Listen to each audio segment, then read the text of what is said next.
గలతీ పత్రిక 5వ అధ్యాయం, గలతీయులకు రాసిన పత్రిక 5వ అధ్యాయం 22వ వచనాన్ని మనం చదువుకుందాం. అయితే ఆత్మఫలమేమనగా ప్రేమ, సంతోషము, సమాధానము, దీర్ఘశాంతము, దయాళుత్వము, మంచితనము, విశ్వాసము, సాత్వికము, ఆశా నిగ్రహము.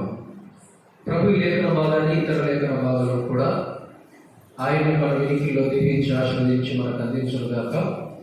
ప్రార్థన చేసుకుని మనం వాక్యాన్ని ధ్యానం చేద్దాం. పరిశుద్ధుడ, ప్రేమ కలిగిన తండ్రి, కృపగల దేవ, ఘనమైన గొప్ప దేవుడు మీరు స్తుతిస్తున్నాం. ప్రభా, మీరు చేసిన ప్రతి వేలు ఉపకారంకై నేను స్తుతిస్తున్నా. ప్రేమించి దినాన్ని మాకు అనుగ్రహించినందుకై నేను స్తుతిస్తున్నాం. ప్రభా, మీ సన్నిధిలో మేమందరము సమకూర్చబడి వాక్యాన్ని ధ్యానించటకు మీరు అనుగ్రహిస్తున్న ఈ గొప్ప సమయాన్ని బట్టి, అవకాశాన్ని బట్టి నేను స్తుతిస్తున్నాను. ప్రభా, చదువుకునే లేఖన భాగాలు, ఇతర లేఖన భాగాలు ఆయన మీరే దీవించి ఆశీర్వదించండి. నేను మీరు మాట్లాడితే మాకు క్షేమం.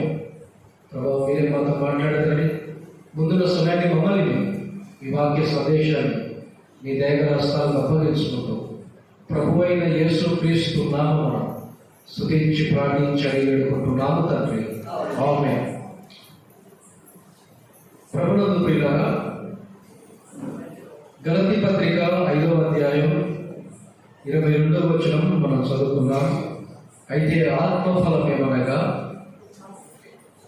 ప్రేమ, సంతోషము, సమాధానము, దీర్ఘశాంతము, దయాళుత్వము, మంచితనము, విశ్వాసము, సాత్వికము, ఆశా నిగ్రహం. ఫలం ఒకటే, 9 దాన్ని తెలియజేశారు.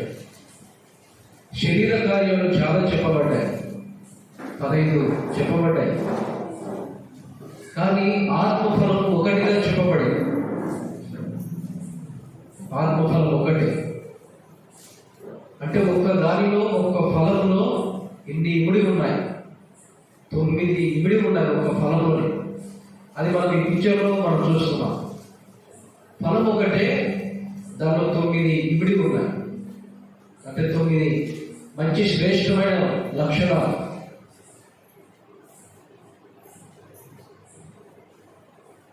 ఈ ఆత్మఫలము యేసు ప్రభువుకు పడమని మనం చూసాం. అంటే యేసు ప్రభువులో సంపూర్ణంగా ఆత్మఫలంలో ఏవైతే ఉన్నాయో అవన్నీ కూడా యేసు ప్రభువులో సంపూర్ణంగా ఉన్నాయి. కాబట్టి ఆత్మఫలము యేసు ప్రభువుకు సాదృశ్యంగా మనం చూసాం. గత దినాల్లో వరుస ధ్యానాలుగా ఆత్మఫలంలో ప్రేమను గురించి ధ్యానం చేశాం. ప్రేమ దోషములను కప్పేదని, ప్రేమ ప్రాణము పెట్టేదని, ప్రేమ శ్రేష్టమైనదని మనం చూశాం. రెండవది సంతోషం. అంటే ఎవరికి సంతోషం ఇవ్వబడుతుంది అనే విషయాలు మనం కొన్నింటిని చూశాం. తర్వాత నిన్నటి దినాల ఆత్మఫలంలో సమాధానాన్ని గురించి మనం కొంత ధ్యానాన్ని జరిగించాం. సమాధానానికి కర్త ఆయనే, సమాధానానికి కారకుడాయనే, సమాధానము ఆయన యందు ఉంది, సమాధానం అనుగ్రహించేవాడు ఆయన. తర్వాత ఆయన శిలువ యందు మనకు సమాధానం దొరికింది. ఆయన పునరుద్ధరణ చేసిన తర్వాత కూడా చాలాసార్లు సమాధానంగా ఉండండి అని ఆయన ప్రత్యక్షమైనప్పుడు తెలియజేసిన మాట. తర్వాత ఎవరికి సమాధానం ఇవ్వబడుతుంది అంటే ఆయనకి ఇష్టమైన వారికి సమాధానం ఇవ్వబడుతుంది. ఎవరికి ఇష్టపడతాడో కూడా మనం చూసాం. తర్వాత సమాధానం మనం ఎలా కలిగి ఉండాలి, సమాధాన స్థితిలో ఎలా ఉండాలి అనేది కొన్నింటిని మనం ధ్యానం చేశాం. ఈ యొక్క రాత్రికాల సమయంలో గలతీ పత్రిక 5వ అధ్యాయం 22వ వచనంలో ఆత్మఫలంలో నాలుగోది ఏంటి? దీర్ఘశాంతము అన్నాడు. అంటే ఆత్మఫలంలో ఇది నాలుగవది దీర్ఘశాంతం. దీర్ఘశాంతం అంటే ఎక్కువగా సహించడం. దీర్ఘశాంతం అంటే సహించడం, ఎక్కువగా సహించడం, ఎక్కువగా భరించడం.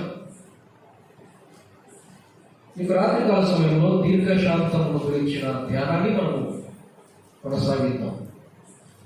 ఈ దీర్ఘశాంతం ఎవరికి పడమంటే, అంటే ఈ దీర్ఘశాంతం కూడా యేసు ప్రభువునే చూపిస్తుంది. ఒక మాట మనం చదువుదాం, చూడండి. అంటే యేసు ప్రభు ఈ దీర్ఘశాంతంలో ఎలా మనకు ఉన్నాడంటే, తిమోతి రాష్ట్ర మొదటి పత్రిక మొదటి అధ్యాయం 15-16 వచనాలు మనం చదువుతున్నాం. దీర్ఘశాంతంలో యేసు ప్రభు ఎలా కనపడుతున్నాడో ఇక్కడ మనం చూడవచ్చు. పాపులను రక్షించుటకు క్రీస్తు యేసు లోకమునకు వచ్చిన వాక్యము నమ్మదగినదియు పూర్ణ అంగీకారములకు యోగ్యమై ఉన్నది. అట్టి వారిలో నేను ప్రధానుడను అయినను నిత్య జీవము నిమిత్తం తనను విశ్వసింపబోవు వారికి నేను మాదిరిగా ఉండులాగా యేసు క్రీస్తు తన పూర్ణమైన దీర్ఘశాంతమును ఆ ప్రధాన పాపినైన నా యందు కనపరచునట్లు నేను కనికరించబడితే. అపోస్తలుడైన పౌలు ఈ మాట తిమోతికి రాస్తున్నాడు. ప్రభువు చేత ఎలా కనికరించబడ్డాడో ఆ మాటను పౌలు ఈ వచనాలు రాస్తున్నాడు. యేసు ప్రభు ఈ లోకానికి వచ్చిన కారణాన్ని తెలియజేశాడు. యేసు ప్రభు ఎందుకు వచ్చాడు ఈ లోకానికి? పాపులను రక్షించుటకు. ఈ లోకానికి రావడానికి ప్రధానమైన కారణం పాపులను రక్షించడం కొరకు వచ్చాడు. అయితే ఎవరు పాపులు?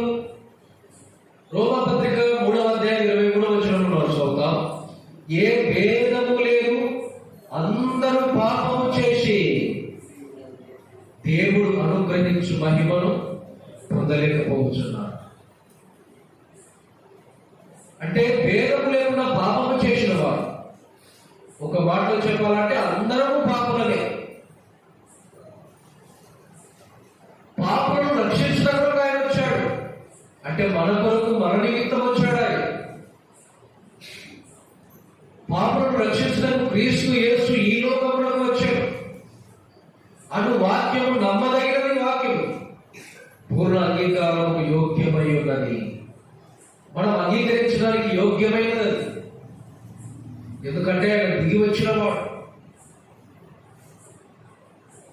తర్వాత 16వ వచనంలో అన్నాడు, తిమోతి రాష్ట్ర మొదటి పత్రిక 1-16 నిత్య జీవము నిమిత్తము తనను విశ్వసింపబో వారికి నేను మాదిరిగా ఉండులాగునా యేసు క్రీస్తు తన పూర్ణమైన దీర్ఘశాంతము ఆ ప్రధాన పాపినైన నా యందు కనపరుచున్నట్లు నేను కనికరించబడితే. పాపులలో ప్రధానుడు అన్నాడు. తిమోతి రాష్ట్ర మొదటి పత్రిక 1-12 పూర్వము దూషకుడను, హింసకుడను, హానికరుడను అన్నాడు కదా. పాపులలో ప్రధానుడు అన్నాడు. చూడండి, ఇట్టి పౌలును ప్రభు కనికరించాడు. సంఘమును హింసించిన వాడు కదా, చాలా హింసించాడు. ఎలాగో కనికరించబడ్డాడంటే పూర్ణమైన దీర్ఘశాంతము.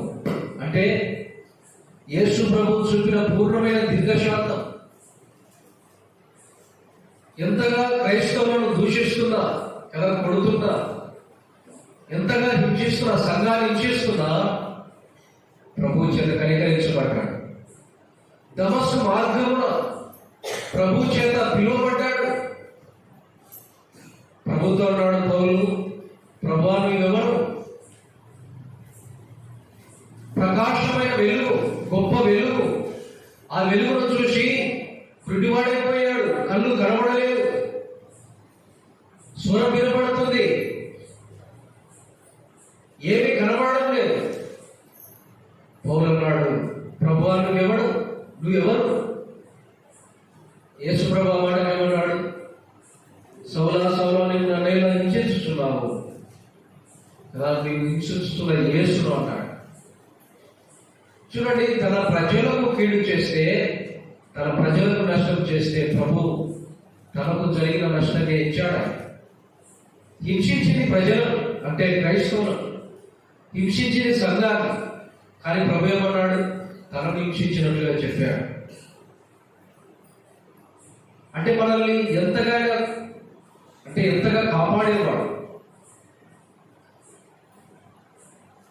తన దీర్ఘశాంతమును చూపాడు అన్నాడు.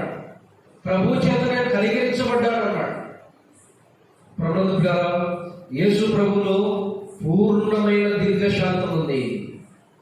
పాపులలో ప్రధానుడైన పౌలునే కనికరించేవాడు. నేటి రాత్రి కాలంలో నిన్ను కూడా కనికరిస్తాడు. పాపులలో ప్రధానుడు అన్నాడు కదా, హింసించినవాడు, దూషించినవాడు, స్టెఫను మరణాన్ని సమ్మతించినవాడు పాపులలో ప్రధానుడు అన్నాడు. అటువాడి కనికరించబడితే నీవు నేను ఎందుకు కనికరించబడను? కాబట్టి ప్రభు చేత కనికరించబడాలంటే ఆయన నామంలో విశ్వాసం ఉంచాలి. అప్పుడు మనం కనికరించబడతాం. సరే, యేసు ప్రభువులో పూర్ణమైన దీర్ఘశాంతం ఉందని మనం చూశాం కదా. సరే, దేవుని వైపుగా మనం చూద్దాం. దేవునిలో కూడా ఎంత దీర్ఘశాంతం ఉందో ఒక మాటను మనం చదువుదాం. చూడండి, నిర్గమకాండం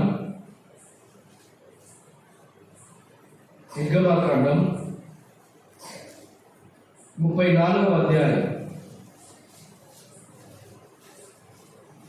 నిర్గమకాండం 34వ అధ్యాయం 6వ వచనం. అతని ఎదుట యెహోవా అతన్ని దాటి వెళ్ళుచు, యెహోవా కనికరము, దయ, దీర్ఘశాంతము, విస్తారమైన కృపా సత్యములు గల దేవుడైన యెహోవా. ఇక్కడ ఇశ్రాయేలు ఎడల అంటే ఇశ్రాయేలు ప్రజల ఎడల దేవుడు చూపుతున్న దీర్ఘశాంతమే. ఆజ్ఞలు గల పలకలు దేవుడు ఇస్తే మొదటి ఆజ్ఞని మీరారు వారు. మోషేతో మరలాడు, మోషే మరలా ఎదుగురా, మునుపు ఏ పలకలైతే తీసుకొచ్చామో అటువంటి పలకలు తీసుకోండిరా, మరలా దాని మీద ఆజ్ఞలు చెక్కాలి. చూడండి, వారు తిరుగుబాటు చేసిన దేవుడు మాత్రం తన దీర్ఘశాంతాన్ని చూపుతున్నాడు.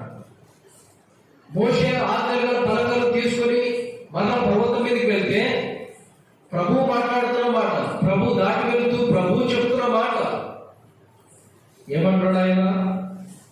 నేను కనికరము గల దేవుడను, దయగల దేవుడను, దీర్ఘశాంతము గలవాడని. తర్వాత ఆయన అన్నాడు, విస్తారమైన కృపా సత్యము గల దేవుడనైన యెహోవాను నేను అన్నాడు. అంటే ఇశ్రాయేలు ప్రజల పట్ల దేవుని దయ, దేవుని కనికరం, దేవుని దీర్ఘశాంతం. వారు విరోధంగా ప్రవర్తించిన,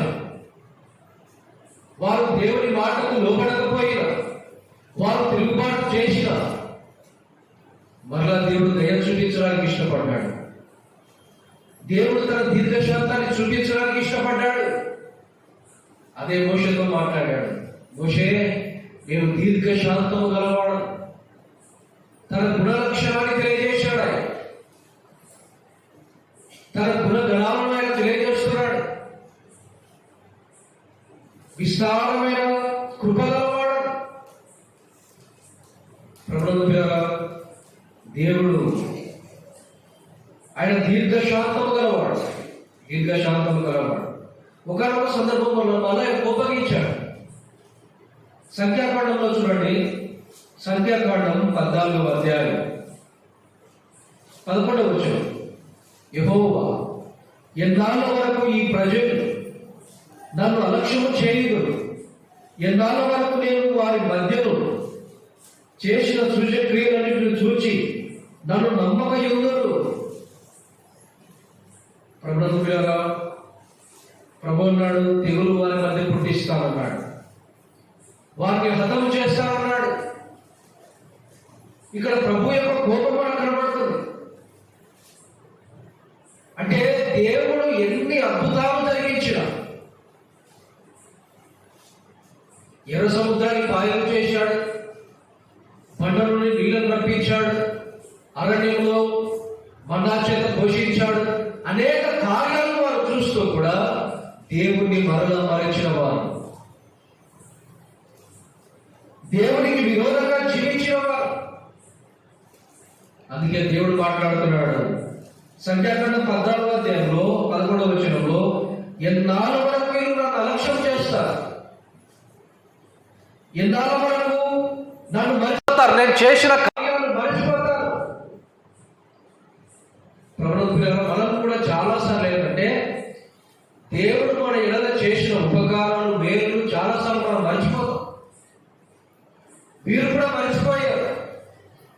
దేవుడు చేసిన గొప్ప కార్యాలు, మానవ అతీతమైన కార్యాలు, ఎర్ర సముద్రము పాయలు చేయబడి, నీళ్లు గోడల వలె నిలవబడి, ఆ నేల మీద నడచేలుతారు.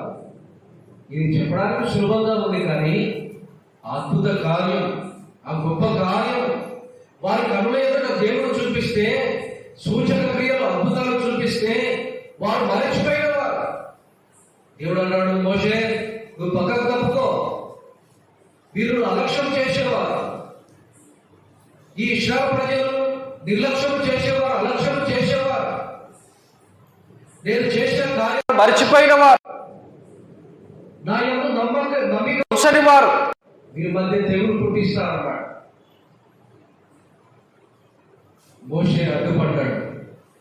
ప్రభువా, దేవా, ఐగుప్తు నుండి, బానిసత్వం నుండి, దాస్యత్వం నుండి విడిపించి కానానుకు నడిపిస్తానని వాగ్దానం చేసి మధ్యలో వీరిని సంహరిస్తావా?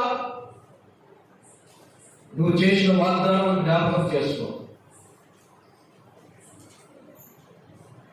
ప్రభుత్వ ఇక్కడ మోషే జ్ఞాపకం చేశాడు. 14వ అధ్యాయం, సంఖ్యాకాండం 14వ అధ్యాయం 16వ వచనంలో చూడండి. ప్రమాణ పూర్వకముగాను తాను ఈ జనులకు ఇచ్చిన దేశమందు వారిని చేర్చుటకై శక్తి లేక యెహోవా వారిని అరణ్యంలో సంహరించాలని చెప్పుకుందురు. యెహోవా దీర్ఘ శాంతుడు, కృపాతిశయుడు, దోషమును అతిక్రమణను పరిగణించువాడు. ప్రభుత్వ ఇక్కడ మోషే జ్ఞాపకం చేశాడు. ఏమని జ్ఞాపకం చేస్తున్నాడు మోషే అంటే, వినండి, అందరూ చూడండి. ప్రభువా, నువ్వు ప్రమాణం చేశావు, వాగ్దానం చేశావు అనడం లేదు. ఇక్కడ ఏమంటున్నాడు? ప్రమాణం చేశావు. ప్రమాణానికి వాగ్దానానికి తేడా ఉందండి. ప్రమాణానికి వాగ్దానానికి, ప్రమాణం అంటే ప్రతిజ్ఞ చేయడం, అంటే వాగ్దానం కంటే పవర్ఫుల్ ఇంకా, వాగ్దానం కంటే శక్తి కలిగింది ఇంకా. ప్రమాణం చేశాడు ఆయన తోడని, ప్రమాణం చేశాడు. వాగ్దానం కంటే ఇంకా పవర్ఫుల్. ప్రభుత్వ గారు మోషే అంటున్నాడు, ప్రభువాను దీర్ఘశాంతము గలవాడు, కృపాతిశయము గలవాడు. నిర్గమకాండం 34వ అధ్యాయంలో ప్రభు కృప గురించి ఏం చెప్పాడు? ఇక్కడ 34వ అధ్యాయంలో విస్తారమైన కృప కలిగిన వాడు అన్నాడు కదా, విస్తారమైన కృప. ఇక్కడ ఏమన్నాడు?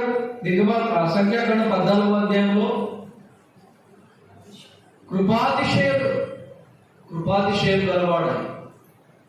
ఆయన కృపను గురించి మనము ఆలోచిస్తుండగా ఒక మాట మనం చూద్దాం. చూడండి, ఆయన కృపలో ఎట్టి దేవుడు మనం కొద్ది విషయాలు ఆలోచన చేద్దాం. ఒక మాట మనం చూద్దాం. చూడండి, 86వ కీర్తన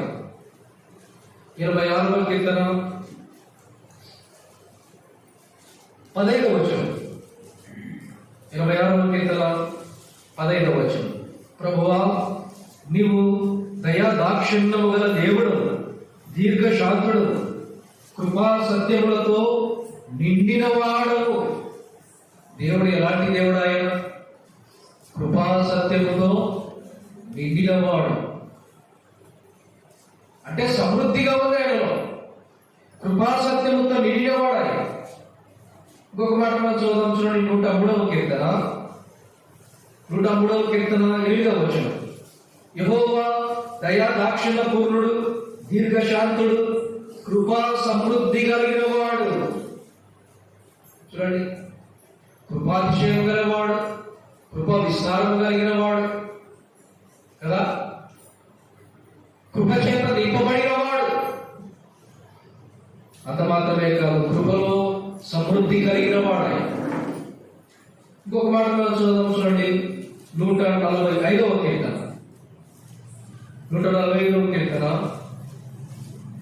8వ వచనం.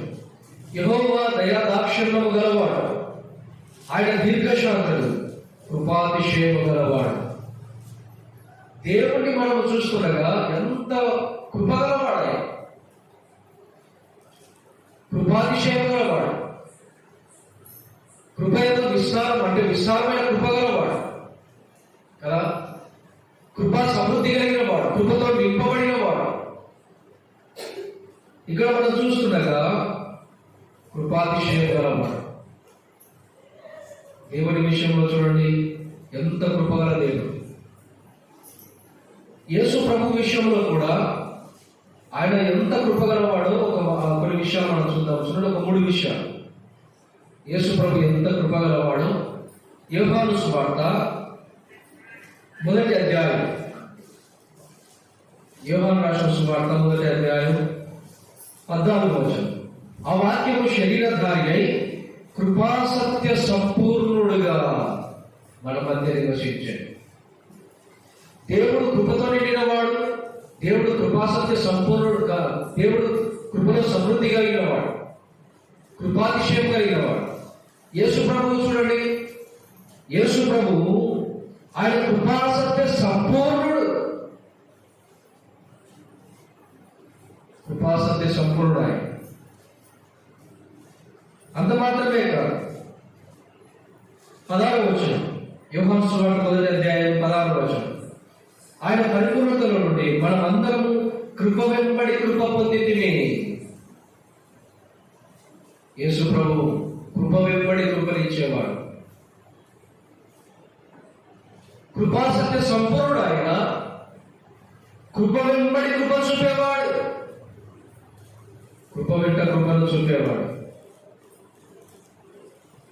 తర్వాత ఇక్కడ యోహాను సువార్త 1వ అధ్యాయం 17వ వచనం. ధర్మశాస్త్రము మోషే ద్వారా అనుగ్రహింపబడెను, కృపాసత్యము యేసు క్రీస్తు ద్వారా కలిగేను. అసలు కృపాసత్యము కలిగేదే ప్రభు నుండి. ధర్మశాస్త్రము మోషే నుండి. ధర్మశాస్త్రం ఏమంటుందంటే పాటించు, జీవించు, పాటించకపోతే రాళ్లతో కొట్టి చంపబడాలి. చూడండి, ఒక కండిషన్, ఒక లా, ఒక ఆర్డర్. పాటిస్తావా లేదా? పాటిస్తేనే బ్రతుకుతావు. ధర్మశాస్త్రం మోషే నుండి, పాటించు కదా. కానీ యేసు క్రీస్తుని కృప విశ్వసించు, చాలా తేలిక, చాలా సులభమైనది, బరువు భారం ఎంత మాత్రము లేనిది. కృపాసత్యము యేసు ప్రభు వలన కలిగేది. రాత్రికాలం వేళ యేసు ప్రభు ఆయన కృపాసత్య సంపూర్ణుడు, ఆయన కృప వెంబడి కృపనిచ్చేవాడు. తర్వాత కృపాసత్యము ఆయన వలన కలిగేది. రాత్రికాలం వేళ ఇంటి కృపను నువ్వు పొందుకున్నావు, ప్రభు యొద్ద నుండి వచ్చే కృపను పొందుకున్నావు.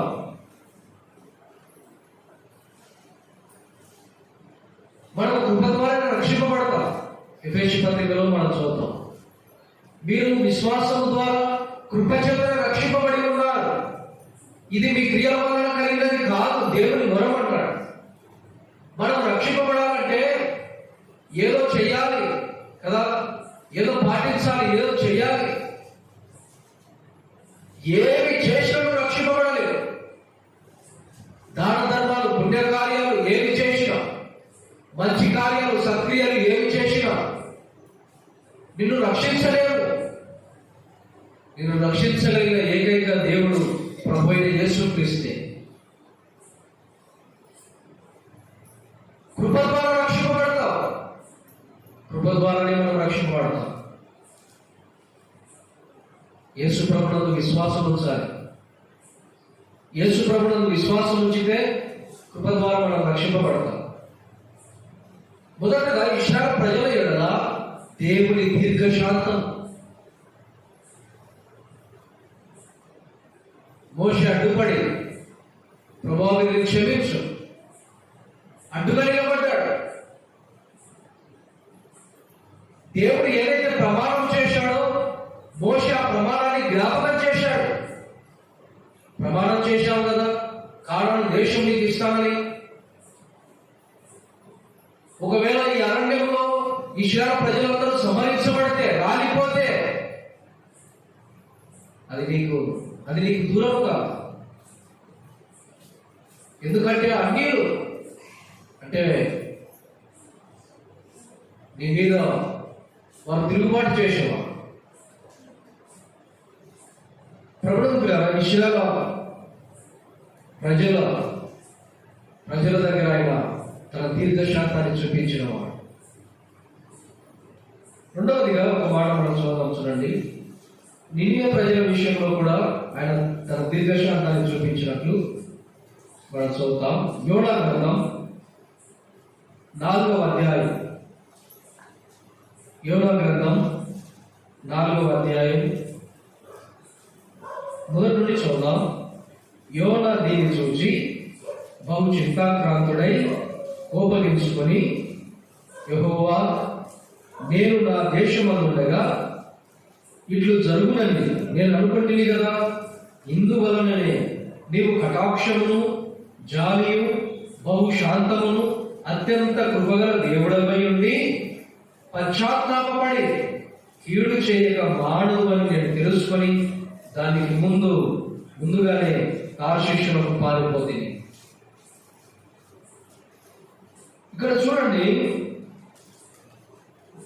యోనాను దేవుడు ఏమన్నాడు? యోనా విషయంలో దేవుడు ఏం చెప్పాడంటే, యోనాను నినివేకు వెళ్ళు, దానికి రాబోతున్న ఉగ్రతను తెలియజేయి, ప్రజలకు ప్రకటించు. సరే, యోనా నినివేకు వెళ్ళకుండా ఎక్కడికి వెళ్తున్నాడు? ఓడెక్కి తార్షీషు ప్రయాణమై వెళ్తున్నాడు. చేప గర్భంలో 3 దినాలు అంటే దేవుడు ఆజ్ఞాపించాడు. చేప గర్భంలో 3 దినాలు ఉన్నాడు. దేవునికి అవిధేయుడై. చూడండి, యోనా అయితే అవిధేయుడై చేప గర్భంలో 3 దినాలు ఉన్నాడు. కానీ యేసు ప్రభు విధేయుడై సమాధిలో 3 దినాలు ఉన్నాడు. యోనాకు యేసు ప్రభుకు చూడండి ఎంత తేడా ఉందో. యోనా అవిధేయతను బట్టి చేప గర్భంలో 3 దినాలు. 3 దినాల తర్వాత ఆ చేప వచ్చి తీరాన క్రక్కినట్లు మనం చూస్తాం. కానీ యేసు ప్రభు చూడండి ఎంత విధేయత చూపాడు. 3 దినాలు ఆయన విధేయుడు సమాధిలో ఉన్నాడు. 3వ దినాన్ని ప్రభుగాడే లేచాడు. సరే, యోనా 3 దినాలు చేప గర్భంలో ఉన్న తర్వాత మరలా నినివేకు వెళ్ళాడు. దేవుని ఉగ్రత, దేవుని తీర్పుల గురించి ప్రకటించాడు. ఈ పట్టణం, నినివే పట్టణం నాశనం కాబోతుంది. దేవుడి వైపు తిరగండి, మారు మనసు పొందండి, మీ పాపాల విషయమై పశ్చాత్తాప పడండి, లేకపోతే దేవుని ఉగ్రత, దేవుని తీర్పు, ఈ పట్టణం నాశనం కాబోతుందంటే నినివే ప్రజలు రాజులు మొదలుకొని పనివాడి వరకు ప్రతి ఒక్కరూ ప్రార్థన చేశారు, ఉపవాసముడి ప్రార్థన చేశారు. దేవుడు దాన్ని చూశాడు. దేవుడు దాన్ని చూసి పశ్చాత్తాపుడయ్యాడు, పశ్చాత్తాపడ్డాడు. ఎంత కృపగల దేవుడు ఆయన! 3వ అధ్యాయంలో చూడండి, యోనా గ్రంథం 3వ అధ్యాయం 10వ వచనం. ఈ నినివే వారు తమ చెడు నడకలు మానుకొనగా వారు చేయుచున్న క్రియలను దేవుడు చూచి పశ్చాత్తప్తుడై వారికి చేయుదునని తాను మాట ఇచ్చిన కీడు చేయక మానెను. వారు పశ్చాత్తాపడితే దేవుడు చూశాడు, దేవుడు కనికరపడ్డాడు, దేవుడే పశ్చాత్తాపుడయ్యాడు. చెయ్యాలనుకున్న కీడు, నాశనం చేయాలనుకున్నాడు నినివే పట్టణాన్ని, కానీ పశ్చాత్తాపుడై చేయాల్సిన కీడును ఆయన మానుకున్నాడు. ఇప్పుడు యోనాకు చింత మొదలైంది. ఎందుకంటే నినివే వారు అన్యులు, అంటే నశించిపోతే బాగుండేది అనేది యోనా యొక్క ఉద్దేశం. యోనా అంటున్నాడు చింతాక్రాంతుడై, ఇందువల్లనే నేను నినివేకి వెళ్ళలేదు. ఎందుకంటే నువ్వు దీర్ఘశాంతం గలవాడు, నువ్వు జాలి కనికరము చూపే దేవుడు, కటాక్షించే దేవుడు. పశ్చాత్తాపడితే మానవుడి నువ్వు వైపు తిరిగి పశ్చాత్తాపడితే నువ్వు క్షమించేవాడు, దయ చూపించేవాడు, కనికరపడేవాడు, దీర్ఘశాంతాన్ని చూపే దేవుడు. ప్రభునందు పిల్లరా, యోనా అంటున్నాడు, అందుకే నువ్వు నినివేకి వెళ్ళమంటే తార్షీషుకు వెళ్ళా. యోనాకు ఒక పాఠం నేర్పాడు కదా. ఒక చెట్టును వేసి, ఒక పందిరి వేసి, పందిరిలాగా చేయబడి మనలో ఒక పురుగు ఆజ్ఞాపించి అది ఎండిపోయింది. ప్రభు ఒక పాఠాన్ని నేర్పాడు, మెట్టుకు నినివే ప్రజలు ఎడల దేవుని యొక్క దీర్ఘశాంతం. దేవుడు ఎంత దీర్ఘశాంతాన్ని చూపాడు. ప్రభునందు పిల్లలు, ఇశ్రాయేలు ప్రజలు వారు పశ్చాత్తాపడినప్పుడు, లేదా ఇశ్రాయేలు ప్రజల పక్షాన మోషే ప్రార్థించినప్పుడు దేవుడు ఏమయ్యాడు? తన దీర్ఘశాంతాన్ని చూపించాడు.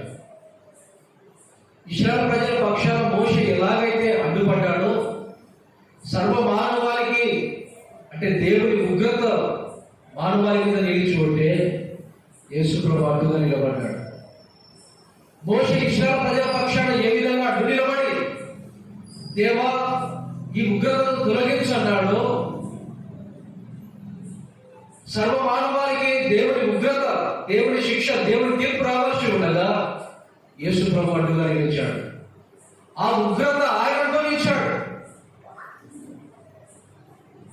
కలువరి శిలువలో సర్వ మానవాళికి రావాల్సిన, పాపానికి రావాల్సిన ఆ శిక్ష యావత్తు, ఆ ఉగ్రత యేసు ప్రభు పైన మోపబడి ఉగ్రత అంతటినీ ఆయన భరించాడు. పాపానికి రావాల్సిన శిక్ష అంతటిని యేసు ప్రభు అనుభవించాడు. రాత్రికాల వేళ నువ్వు చేయాల్సింది ఏమంటే ప్రభునందు విశ్వాసం ఉంచితే చాలు, ఇంకా ఏం చేయాల్సిన అవసరం లేదు. ఎందుకంటే మన స్థానాన్ని ఆయన తీసుకున్నాడు, మన శిక్ష ఆయన తీసుకున్నాడు, మన పాపానికి రావాల్సిన దేవుని ఉగ్రత ఆయన భరించాడు. ఇక మనం ఏం చేయాల్సిన అవసరం లేదు. యేసు ప్రభునందు విశ్వాసం ఉంచితే చాలు, ఉచితంగా రక్షింపబడతాం. ఎందుకు మానవుడు నశించిపోతున్నాడంటే యేసు ప్రభునందు విశ్వాసం ఉంచగానే నశించిపోతున్నాడు. రక్షకుడు ఉన్నాడు, రక్షణ ఉంది, కానీ రక్షకుని యుద్ధకు మానవుడు రావడం లేదు. ఆయన ప్రేమతో పిలుస్తున్నాడు. ఆయన పిలుపులో ప్రేమ ఉంది. ప్రయాసపడి భారం మోస్తున్న సమస్త జనులాగా నా యుద్ధం రండి, నేను మీకు విశ్రాంతి కలుగజేస్తాను అంటున్నాడు. ఆయన పిలుపులో ప్రేమ ఉంది. ఆ ప్రేమను గుర్తెలు. ప్రభునందు విశ్వాసం ఉంచితే ఉచితంగా రక్షింపబడతాం. ఇశ్రాయేలు ప్రజల పక్షాన మోషే అడ్డుగా నిలబడ్డాడు. దేవుడు కనికరం చూపాడు, తన దీర్ఘశాంతాన్ని చూపాడు. రెండవది, నినివే ప్రజల మీద దేవుడు దీర్ఘశాంతాన్ని చూపాడు. మూడవది, ఒక మాట మనం చదువుదాం. లూకా రాసిన సువార్త 18వ అధ్యాయం లూకా రాసిన సువార్త 18వ అధ్యాయం 8వ వచనం. ఆయన వారికి త్వరగా న్యాయము తీర్చును, వారి విషయమే కదా ఆయన దీర్ఘశాంతము చూపుచున్నాడని మీతో చెప్పుచున్నాను. అయినను మనుష్య కుమారుడు వచ్చినప్పుడు ఆయన భూమి మీద విశ్వాసమును కనుగొనునా. ఇక్కడ కూడా దీర్ఘశాంతమైన మాట కనబడుతుంది చూడండి. ఇక్కడ ఒక సందర్భాన్ని ప్రభు తెలియజేశాడు. ఒక అన్యాయమైన న్యాయాధిపతి ఉన్నాడు.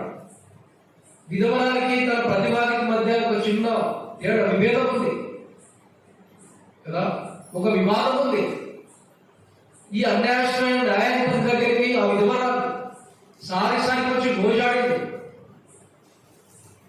నాకు నా ప్రతివాదికి న్యాయం తీర్చమని సారికి వచ్చి ఆ విధవరాలు గోజాడితే అన్యాయస్తుడు ఒకరోజు అనుకున్నాడు, ఈమె నన్ను వచ్చి తొందర పెట్టకుండా ఈమెకు న్యాయం తీర్చాలనుకున్నాడు.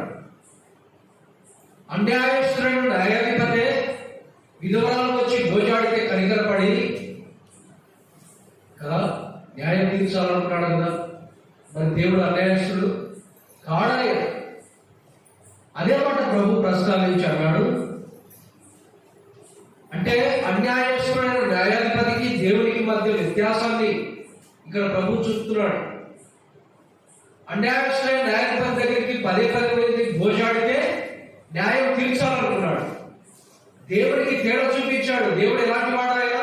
అన్యాయస్తుడు కాడు, త్వరగా న్యాయం తీరుస్తాడు. అన్యాయస్తుడైన న్యాయాధిపతికి దేవుడికి ఉన్న తేడా చూపించాడు యేసు ప్రభు.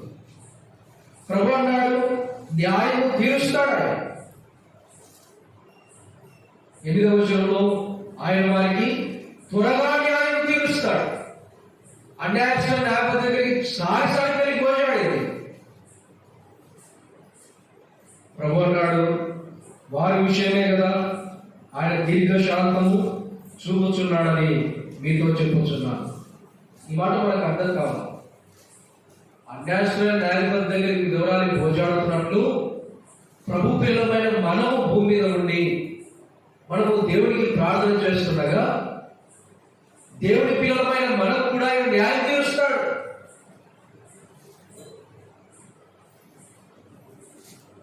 వారి విషయమే కదా దీర్ఘశాంతం చూపుతున్నాడు.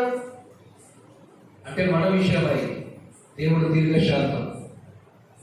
తర్వాత వచనంలో అన్నాడు మనుష్య కుమారుడు వచ్చినప్పుడు ఆయన భూమి మీద విశ్వాసము కనుగొనునా. అంటే రెండవ రాకడకు వచ్చేంత వరకు ప్రేమ చల్లారిపోతుంది కదా. అంటే స్వచ్ఛమైన విశ్వాసాన్ని ఆయన కనుగొంటాడు రెండవ రాకడ. స్వచ్ఛమైన విశ్వాసం. ఇక్కడ దేవుడు దీర్ఘశాంతం చూపుతున్నట్టుగా మనం చూస్తున్నాం. ప్రభు పిల్లలుగా మనం ఉన్నాము. విధవరాలు భోజాడినట్లుగా భూమి మీద మనం దేవుడికి ప్రార్థన చేస్తున్నాం. అయితే ప్రభు వచ్చినప్పుడు ఏం కనుగొంటాడు? ఆయన విశ్వాసాన్ని కనుగొంటాడు. విశ్వాసాన్ని ఆయన కనుగొంటాడు. స్వచ్ఛమైన విశ్వాసం ప్రభు రాకడం ఆయన వచ్చినప్పుడు స్వచ్ఛమైన విశ్వాసాన్ని ఆయన కనుగొంటాడు. 3 విషయాలు మనం చూసాం. ఒకటి ఇశ్రాయేలు ప్రజలు వారి ఎడల దేవుడు దీర్ఘశాంతము చూపుతాడు. రెండవది నినివే ప్రజల పట్ల దేవుడు తన దీర్ఘశాంతాన్ని చూపుతాడు. మూడవది మన ఎడల దేవుడు దీర్ఘశాంతము చూపుతాడు. 3 విషయాలు. సరే, ఇప్పుడు రక్షింపబడిన తర్వాత మనం ఎలా దీర్ఘశాంతాన్ని అంటే మనలో ఉంచుకోవాలంటే ఒక మాట మనం చూద్దాం. చూడండి, కొలస్సీలకు రాసిన పత్రిక 1వ అధ్యాయం. కొలస్సీలకు రాసిన పత్రిక 1వ అధ్యాయం 9 నుండి అంటే 12వ వచనం కలిపి ఉందని చదువుదాం. అందుచేత ఈ సంగతి వినిన నాటి నుండి మేము మీ నిమిత్తము ప్రార్థన చేయుట మానక మీరు సంపూర్ణ జ్ఞానమును ఆత్మ సంబంధమైన వివేకము గలవారును ఆయన చిత్తమును పూర్ణంగా గ్రహించిన వారై ప్రతి సత్కార్యంలో సఫలమగుచు దేవుని విషయమైన జ్ఞానమందు అభివృద్ధి పొందొచ్చు, అన్ని విషయములలో ప్రభువును సంతోషపెట్టినట్లు ఆయనకు తగినట్లుగా నడుచుకునవలనని ఆనందముతో కూడిన పూర్ణమైన ఓర్పును దీర్ఘశాంతమును కనపరచునట్లు అన్నాడు. అంటే పౌలుకున్న ఆశ ఎంత గొప్పది, పౌలుకున్న అపేక్ష, పౌలుకున్న ఆశ ఎంత గొప్పది. మనం సంపూర్ణం కావాలి, మనం వివేకము కలిగిన వారము కావాలి, దేవుని చిత్తాన్ని పూర్ణంగా గ్రహించాలి, జ్ఞానంతో అభివృద్ధి పొందాలి, అన్ని విషయాల్లో ప్రభువును సంతోషపెట్టాలి, ఆయనకు తగినట్లుగా మనం నడుచుకోవాలి. ఆనందంతో కూడిన ఓర్పును దీర్ఘ శాంతమును మనము అలవరుచుకోవాలి. దేవుడు దీర్ఘశాంతం గలవాడు. యేసు ప్రభు దీర్ఘశాంతం, పూర్ణమైన దీర్ఘశాంతం యేసు ప్రభులో ఉంది. మనం కూడా ఎలా ఉండాలంటే ఇప్పుడు ఏముండాలంటే మనలో ఓర్పును దీర్ఘశాంతము కనపరాలంటే మనం దీర్ఘశాంతం అంటే ఎక్కువ సహనం. దీనికి ఎవరు మాదిరి అంటే యేసు ప్రభు మనకు మాదిరి. యేసు ప్రభు ఎంత దీర్ఘశాంతాన్ని కనపరిచాడు, ఎంత సహనాన్ని కనపరిచాడు. దయ్యమును పట్టినవాడు అన్నారు ఆయన ఓపికతో ఓర్పుతో సహించాడు. ఆయన సహనం చూడండి ఎంత గొప్పది. భయం చెప్పరు, దయ్యముల అధిపతి వలన నువ్వు దయ్యములను నిలబడుతున్నావంటే సహనంతో ఆయన భరించినవాడు, దీర్ఘశాంతాన్ని కనపరిచినవాడు. ఆయన విషయమై అంటే అభ్యంతరపడ్డాడు. మరియ కుమారుడు, వడ్లవాడి కుమారుడు అభ్యంతరపడ్డాడు. ఆయన ఓపికతో ఆయన సహించాడు. వీడు సమరయుడు, దయ్యములు పట్టినవాడు, సమరయుడు అన్నారు. ఆయన ఓపికతో ఓర్పుతో సహించాడు. ఎంత దీర్ఘశాంతంగా కనపరిచాడు.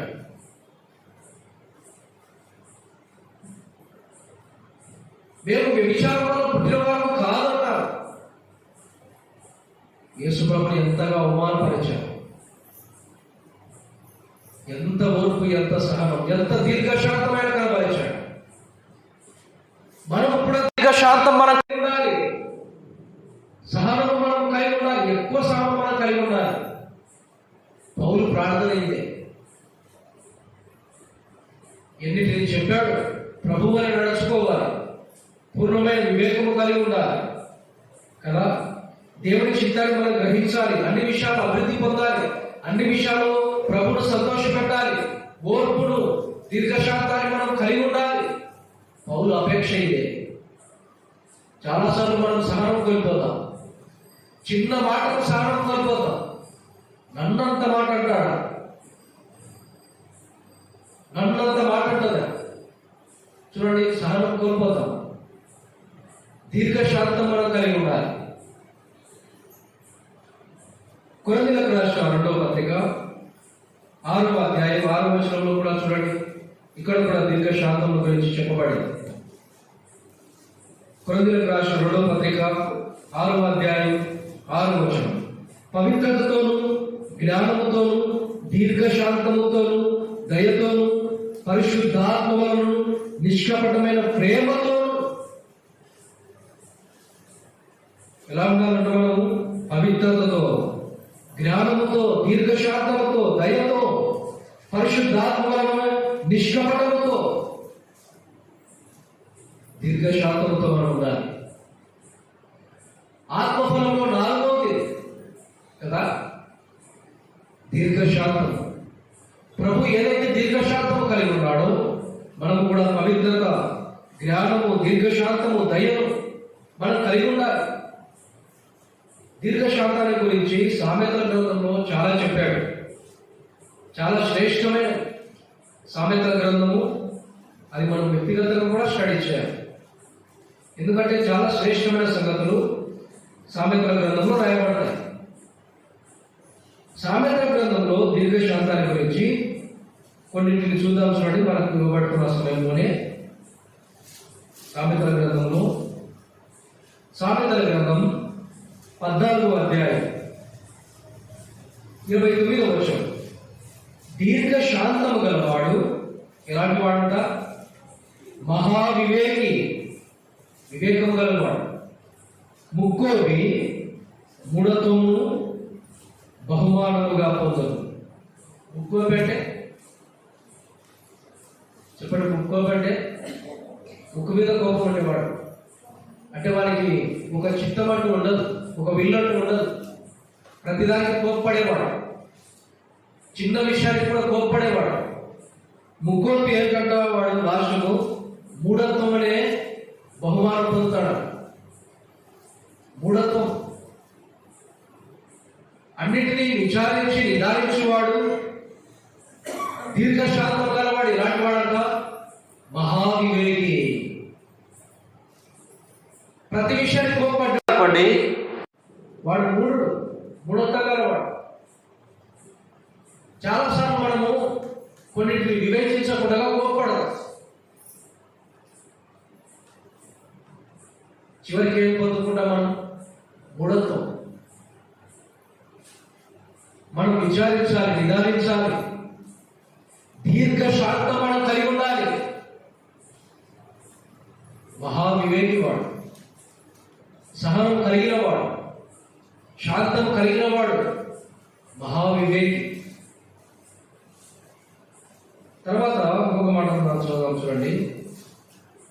దీర్ఘశాంతం కలిగిన వాడు ఎలాంటి వాడో మనం చూస్తున్నాం కదా. దీర్ఘశాంతం గలవాడు ఎలాంటి వాడు? మొదటగా మహావివేకి.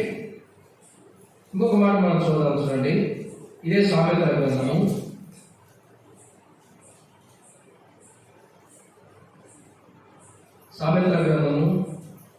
16వ అధ్యాయం 32వ వచనం. సామెతల గ్రంథం 16వ అధ్యాయం 32వ వచనం. పరాక్రమశాలి కంటే దీర్ఘశాంతము గలవాడు శ్రేష్ఠుడు. పరాక్రమం గలవాడి కంటే అంటే శక్తి సామర్థ్యాలు నియంత్రణ లేకుండా ఉండేవాడు పరాక్రమం కలిగిన వాడు. దేనిపైన నియంత్రణ ఉండదు, ఎందుకంటే బలాన్ని చూసి. నియంత్రణ లేకుండా పరాక్రమం కలిగిన వాడి కంటే ఎవడు శ్రేష్ఠుడంట? దీర్ఘశాంతం కలిగిన వాడు, నియంత్రణ కలిగిన వాడు, తను తాను నియంత్రించుకునేవాడు, వాడు శ్రేష్ఠుడు. అయితే రాత్రికాల వేళ దీర్ఘశాంతం మనలో ఉంటే మనం వివేకం కలిగిన వాడు. దీర్ఘశాంతం మనలో ఉంటే మనము శ్రేష్టంగా ఉన్నవారు, శ్రేష్ఠులం మనం. ఎప్పుడు చెప్పండి? దీర్ఘశాంతం మనలో ఉంటేనే. దీర్ఘశాంతం లేకపోతే చెప్పండి, దీర్ఘశాంతం లేకపోతే అవివేకులను, పరాక్రమమున్న లాభం లేని వారు. దీర్ఘశాంతం మనలో ఉండాలి. ఇంకొక మాట మనం చదువుదాం, చూడండి. ఇదే సామెతల గ్రంథం 19వ అధ్యాయం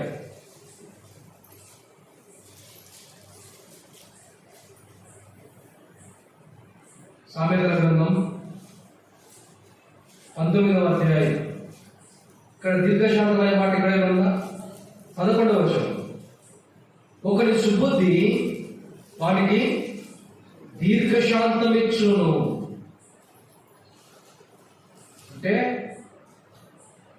దీర్ఘశాంతం మనలో ఉంటే మనం ఏమున్నట్లు అంటే మనలో సుబుద్ధి మనలో ఉన్నట్లు. సుబుద్ధి అంటే మంచి బుద్ధి కలిగి ఉండడం. ఈ బుద్ధి దావీదుకు ఉంది. దావీదు తన సౌలు పంపిన చోటకు వెళ్ళి సుబుద్ధి గలవాడై, అంటే మంచి బుద్ధి కలిగిన వాడు దావీదు. స్త్రీలో ఎవరికైనా ఉన్నా పేరు సుబుద్ధి అని ఎవరో చెప్పారు? అంటే చెప్పండి. అబీగైల్ కదా, సుబుద్ధి కలిగింది. దావీదు కూడా సుబుద్ధి, మంచి బుద్ధి మనం కలిగి ఉండాలి. బైబిల్ గ్రంథంలో బుద్ధి విషయంలో మనం చూస్తాం. దానియేలు ఎలాంటి బుద్ధి కలిగి ఉన్నాడు? ఈ దానియేలు అతి శ్రేష్టమైన బుద్ధి కలిగిన వాడు కదా. చాలా శ్రేష్టమైన బుద్ధి దానిలో ఉంది. దావీదులో సుబుద్ధి ఉంది. దీర్ఘశాంతం కలిగిన వాళ్ళు ఏమంటారు చెప్పండి? సుబుద్ధి ఉంటుంది. ఇప్పుడు దాకా ఏం చెప్పాము మనం? మూడింటిని చెప్పాము. మొదటిది, దీర్ఘశాంతం గలవాడు ఎలాంటి వాడు? మహావివేకి, అన్నింటినీ వివేచించేవాడు. రెండవది, శ్రేష్టమైన వాడు, పరాక్రమం కంటే శ్రేష్టమైన వాడు. దీర్ఘశాంతం ఉంటే శ్రేష్టం. మూడవది, దీర్ఘశాంతం మనలో ఉంటే సుబుద్ధి మనలో ఉన్నట్టు. మంచి బుద్ధి, ఉపకారం చేసే బుద్ధి, మేలు చేసే బుద్ధి మనలో ఉంటుంది. ఇంకొక మాట చదువుదాం చూడండి, సామెతల గ్రంథంలోనే 15వ అధ్యాయం. సామెతల గ్రంథం 15వ అధ్యాయం 18వ వచనం. కోపోద్రేక్యుడను వాడు కలహము రేపును, దీర్ఘశాంతుడు వివాదమును నణిచివేయను. ఇలాంటి వాడంతా దీర్ఘశాంతం గలవాడు వివాదాన్ని ఏం చేస్తాడు? అణిచివేస్తాడు. అంటే ఒక వివాదం జరుగుతుందంటే ఆ వివాదాన్ని బట్టి సంతోషించేవాడు కాదు. కోపోద్రేకుడైతే కలహం రేపుతాడు. అంటే ఇంకా చిచ్చులు పెట్టి అసమాధానాన్ని తీసుకుని వచ్చి నెమ్మది లేకుండా చేసి వివాదాన్ని రేపుతాడు. ఎవడు వాడు? కోపోద్రేకుడు, కోపోద్రేకము కలిగిన వాడు. కానీ దీర్ఘశాంతము కలిగిన వాడు ఎలా ఉంటాడంటే, దీర్ఘశాంతము గలవాడు వివాదం ఏదైనా ఉంటే దాన్ని అణిచివేస్తాడు. మనలో అంటే ఈ లక్షణాలు మనం కలిగి ఉన్నాం. ఈ 4 లక్షణాలు ఒకసారి మనల్ని మనం పరీక్షించుకుందాం. మనలో దీర్ఘశాంతం ఉందా? మనలో సహనం ఉందా? మనలో ఓర్పు ఉందా? స్వపరీక్ష మనం చేసుకోవాలి. దీర్ఘశాంతం అంటే 4 గొప్ప లక్షణాలు మనలో ఉండాలి. దీర్ఘశాంతం గలవాడు మహావివేకి, దీర్ఘశాంతం గలవాడు శ్రేష్ఠుడు, దీర్ఘశాంతం గలవాడు సుబుద్ధి గలవాడు, దీర్ఘశాంతం గలవాడు వివాదం అణిచివేసేవాడు. మనలో దీర్ఘశాంతంకి లక్షణాలు ఉన్నాయి. ప్రభు పిల్లలుగా మనం చేయబడ్డాం. ప్రభునందు విశ్వాసం ఉంచిన వారు మనలో ఏమనాలి? దీర్ఘశాంతం ఉండాలి. పౌలు ప్రార్థన అదే, పౌలు అపేక్ష, పౌలు కోరిక. ప్రభుని ఎరిగాం, ప్రభును నమ్మాం, అయితే మనలో దీర్ఘశాంతం లేదు. దీర్ఘశాంతం మనం కలిగి ఉండాలి. ప్రభునందు పిల్లరా, నేను ముగింపు చేస్తున్నాను. అంటే మనం చెప్పుకున్న విషయాలని ఒకసారి జ్ఞాపకం చేసి మనం ముగింపు చేద్దాం. మొదటగా ఆత్మఫలము ఎవరిని చూపిస్తుంది? యేసు ప్రభువుకు పట్టంగా మనం చూస్తున్నాం. ఆత్మఫలంలో 9 మనం చూస్తున్నాం కదా. 9 గుణలక్షణం శ్రేష్టమైనవి. ఈ శ్రేష్టమైనవి యేసు ప్రభువులో సంపూర్ణంగా ఉన్నాయి. మనలో ఒకటి లేదు, కానీ యేసు ప్రభువులో ఇవి సంపూర్ణంగా ఉన్నాయి. కాబట్టి ఈ ఆత్మఫలం అంతా కూడా యేసు ప్రభువునే చూపిస్తుంది. యేసు ప్రభువులో సంపూర్ణంగా ఇవన్నీ ఉన్నాయి. నేను రాత్రికాల వేళ దీర్ఘశాంతం, ఆత్మఫలంలో దీర్ఘశాంతం గురించి మనం ధ్యానం చేశాం కదా. దేవుని దీర్ఘశాంతం ఎవరి ఎడల? ఇశ్రాయేలు ప్రజల ఎడల కదా.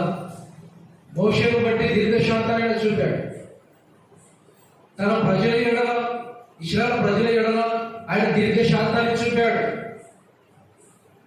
ప్రమాణం చేశాడు. వాగ్దానం కంటే ఇంకా శ్రేష్టమైనది ప్రమాణం. అంటే మనం ప్రతిజ్ఞ చేసేవాళ్ళం కదా చిన్నప్పుడు. ప్రతిజ్ఞ చేయడం వాగ్దానం కంటే విశేషమైనది ప్రమాణం. తన ప్రమాణాన్ని జ్ఞాపకం చేసుకున్నాడు.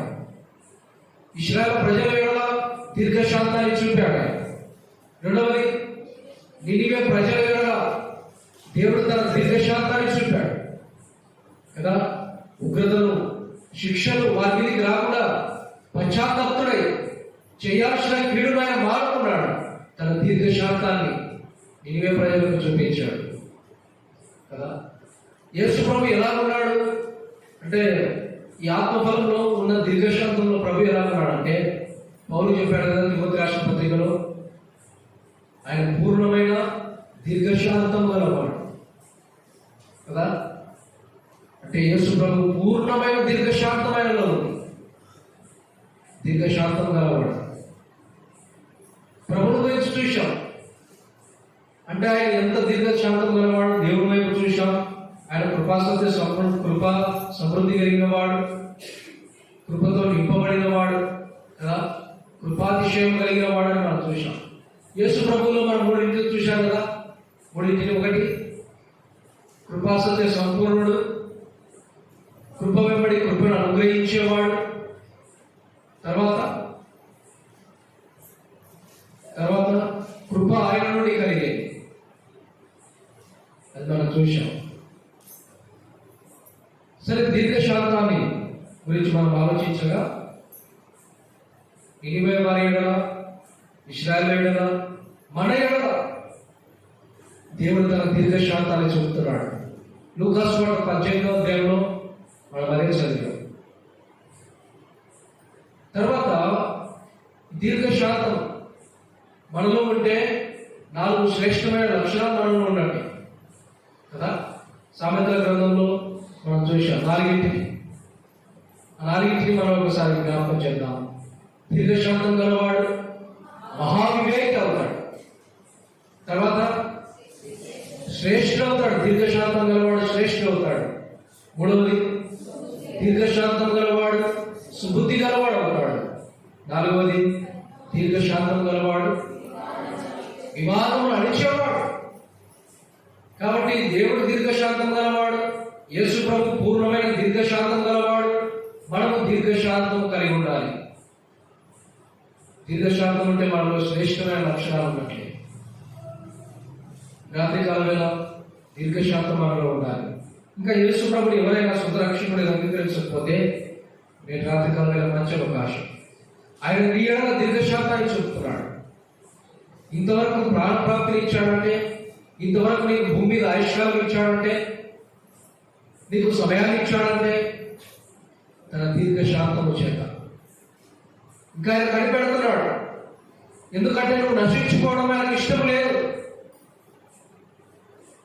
దేవుని గ్రంథంలో మనం చూస్తాం, ఎవడు నశించుకోవడం ఆయనకు ఇష్టం లేదు. అందరూ అంతటా మారు మనసు పొందాలి, పాప క్షమాపణ పొందాలి, దేవుని వైపు తిరగాలి, మారు మనసు పొంది పశ్చాత్తాపడి ప్రభునందు విశ్వాసం ఉంచాలి.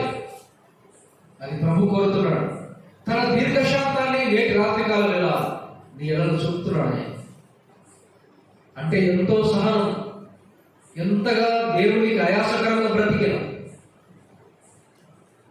దేవునికి ఇష్టం లేని జీవితంలో జీవిస్తున్నా, నీ ఇష్టానుసారంగా ఈ లోకంలో ప్రవర్తిస్తున్నా, పాపంలో జీవిస్తున్నా, తన కృప ద్వారా తన దీర్ఘశాంతాన్ని నీకు చూపుతున్నాడు. ఈ రాత్రికాల వేళ ప్రభు యొక్క దీర్ఘశాంతాన్ని గుర్తెరుగు. ఎంత దీర్ఘశాంతం! గాలిని ఇస్తున్నాడు, నీరు ఇస్తున్నాడు, ఆహారాన్ని ఇస్తున్నాడు, వస్త్రాన్ని ఇస్తున్నాడు, ప్రాణప్రాప్తిని ఇస్తున్నాడు, ఆయుష్కాలం ఇస్తున్నాడు, సమయాన్ని ఇస్తున్నాడు, అవకాశాన్ని ఇస్తున్నాడు. వీటన్నిటిని నిర్లక్ష్యం చేస్తే ఒకరోజు తీర్పులో నిలబడతాం, ఒకరోజు శిక్షకు పాత్రగా అవుతాం. ఇదే మంచి అవకాశం, ఇదే సదావకాశం. ప్రభు నీ ఎడల దీర్ఘశాంతం చూపుతుండగా ప్రభు వైపు తెలుగు, ప్రభు యొక్క విశ్వాసం ఉంచు. ఉచితంగా నిన్ను రక్షిస్తాడు, నిన్ను విమోచిస్తాడు, నిత్యాగ్ని నుండి తప్పించి పరలోకానికి ఆయన వారసునిగా చేస్తాడు. అట్టి తీర్మానం ఎవరైనా చేయాలనుకుంటే ఈ కుడి జరిపిన తర్వాత మీరు ముందుకు రావచ్చు. మీ కొరకు ప్రార్థన చేస్తాం. ఇంకా కొన్ని మాటలు దేవుని గురించి మీకు తెలియజేస్తాం. ప్రభు ఈ లేఖన భాగాలు ఆయన మన వినీతిలో దీవించి ఆశీర్వదించుగా చిన్న ప్రార్థన చేస్తాం. ప్రభుత్వ ప్రియ సోదరి సోదరుడా, ప్రభు మనతో మాట్లాడాడు. ఆయన కృప కలిగిన వాడు, కృపాసత్య సంపూర్ణుడు, కృపలో సమృద్ధి కలిగిన వాడు, కృప వెంబడి కృపణించేవాడు. దీర్ఘశాంతము, పూర్ణమైన దీర్ఘశాంతము మన ఎలా చూపే దేవుడు, కనికరపడే దేవుడు. ఈ రాత్రి కాలంలో ఇంటి ప్రభువును మనం కలిగి ఉండాలి. తన దీర్ఘశాంతాన్ని నీ ఎడలో చెప్తున్నాడు. రాత్రి కాలంలో ప్రభు దగ్గర ఏదైనా అవిధేయత ఉంటే, ఏదైనా పాపం ఉంటే ప్రభు దగ్గర సరి చేసుకో. తన దీర్ఘశాంతాన్ని ఎడలో చెప్తున్నాడు. ఆయన కృపకి దిగిరా, ఆయన కృపకు లోపడు. ఆయన ఎంతో విశ్వాసం ఉచితంగా నేను రక్షిస్తాడు. ఎవరైనా తీర్మానం చేయగలిగితే ఈ రాత్రి వేళ తన దీర్ఘశాంతాన్ని ఎడలో చెప్పి పరలోకాన్ని నీకు ఇస్తాడు.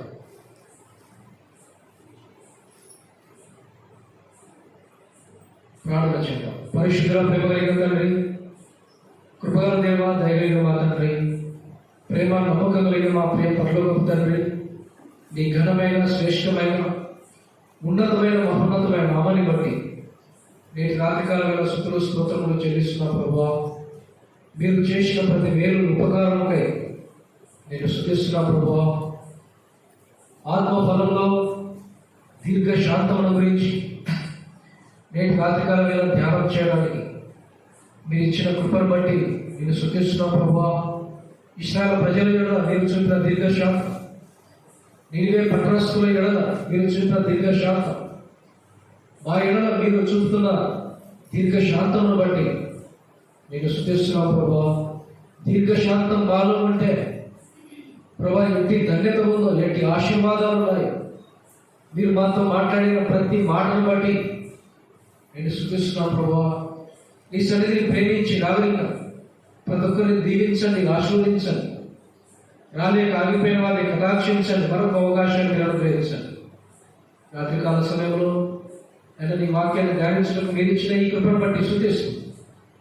నేను విత్తబడిన వాక్యము మా హృదయాలు గౌరవంగా గ్రహించడానికి మీ కృపను, మీ సహాయం మాకు అనుగ్రహించడానికి ముందున్న సమయాన్ని మమ్మల్ని నేను మీ దగ్గర అవసరాలను అప్పగించుకోండి. ప్రభు అయిన యేసు క్రీస్తు నామమున స్తుతించి ప్రార్థించి అడిగి వేడుకుంటున్నాము తండ్రి. ఆమేన్.